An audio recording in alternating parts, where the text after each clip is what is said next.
against Jorge Cota. Lubin introduced him to his left hand nicknamed Sledge. His nickname, of course, is Hammer. But 11 of his knockouts. Challenges Lubin! 5, 6. Jermell Charlo has just vanquished Erickson Lubin in the first round. For several years, we couldn't fully understand what this guy was all about. He repeatedly made us doubt himself, had close fights, and was on the brink a couple of times. But now he holds all 4 belts, and it seems like it's time to believe in the undisputed world champion, Jermell Charlo. Canelo's not even having to move his head because Kovalev's not even committing to the... There it is. Kovalev's hurt. Kovalev's down. Kovalev's out. It's over. That fast. There's 5th gear. Canelo is the light heavyweight champion of the world. In contrast to the Iron Man who reached his peak, an even greater champion emerges, one who has been shaking up the world of boxing for a decade. Canelo Alvarez is one of those guys you can either hate or love, but you can't ignore them, and no matter what the haters may want, Saul's return to the ring is one of the main events of the year. So what will we see in the ring on September the 30th? Perhaps we will witness the harsh and unwavering dominance of the old king, or the rise of a new young star who will lead the sport forward. Let's be honest, many are counting Charlo out and don't see his chances of victory, but I'm not so sure the favourite in this meeting should be so one-sided.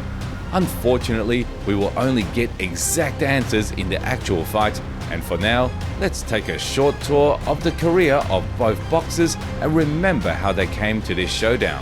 Sit back, get comfortable my friends, you're in for a countdown to the Canelo Alvarez vs Jermell Charlo fight.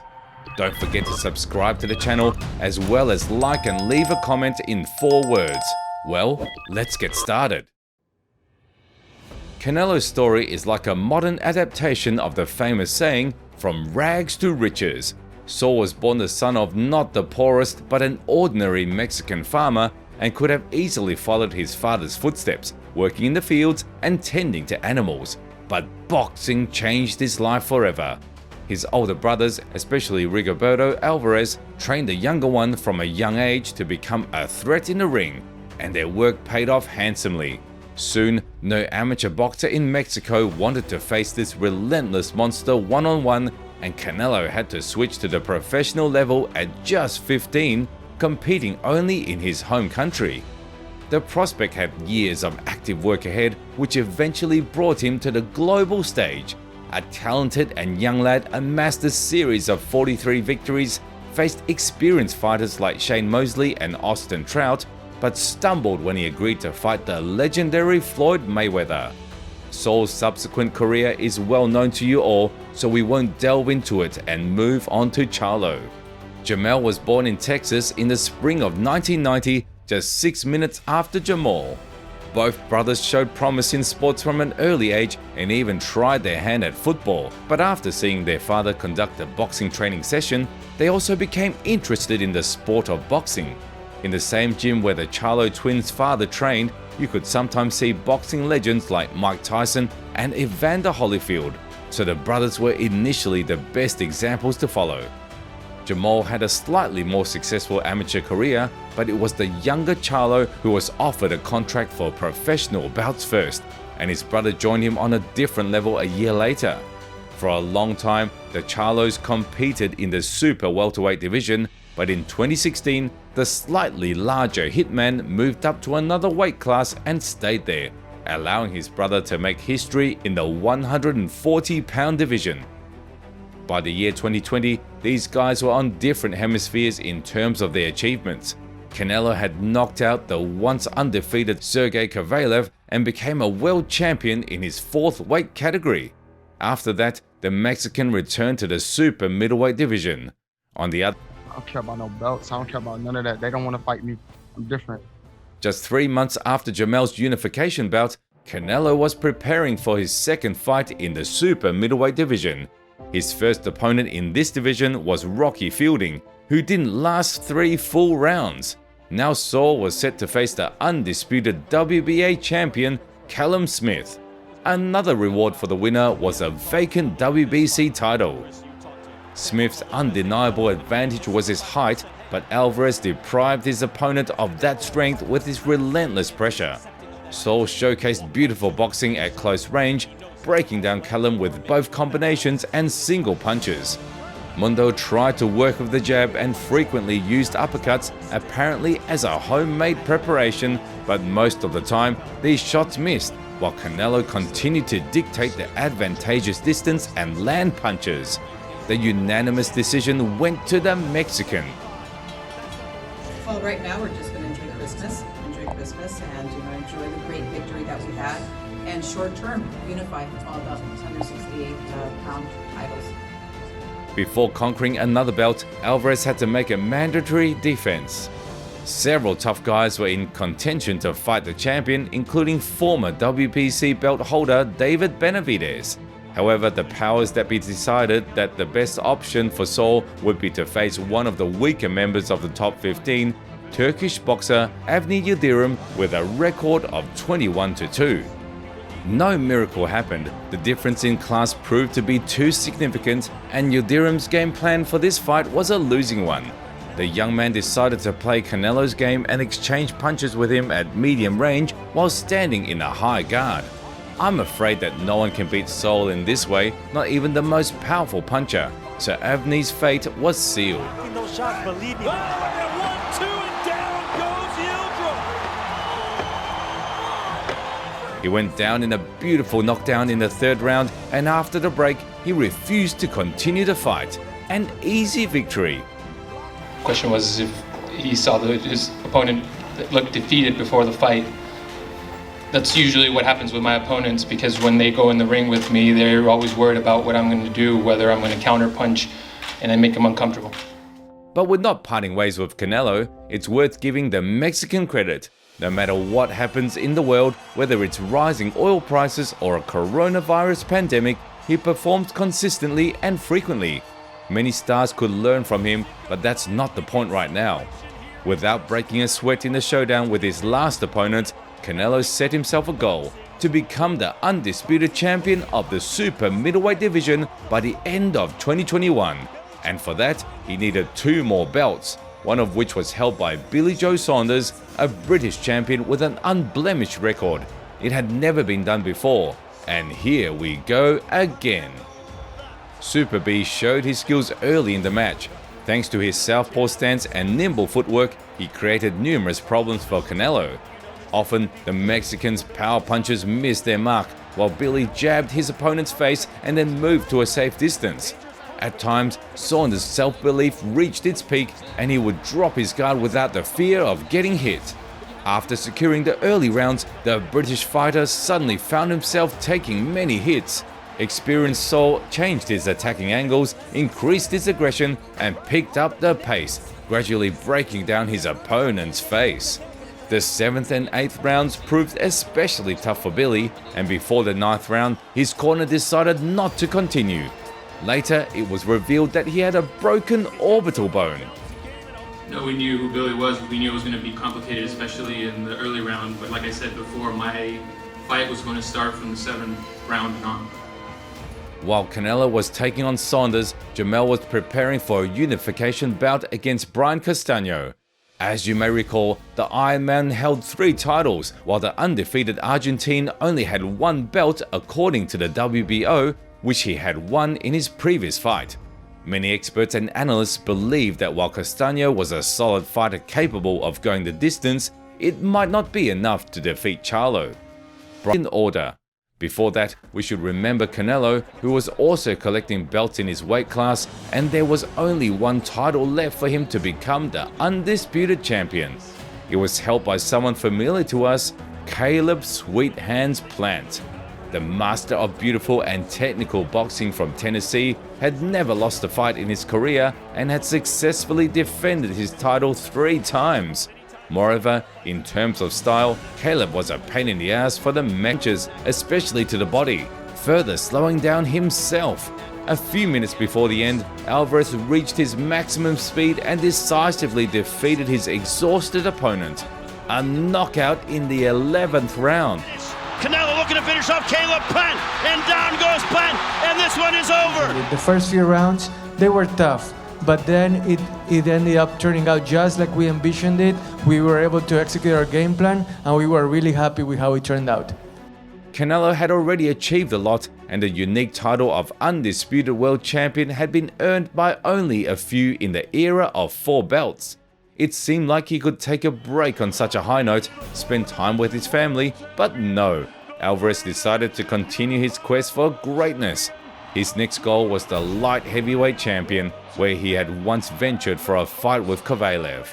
This time, the champion was set to face the atypical Russian boxer Dmitry Bivol with a record of 19-0 and a WBA belt.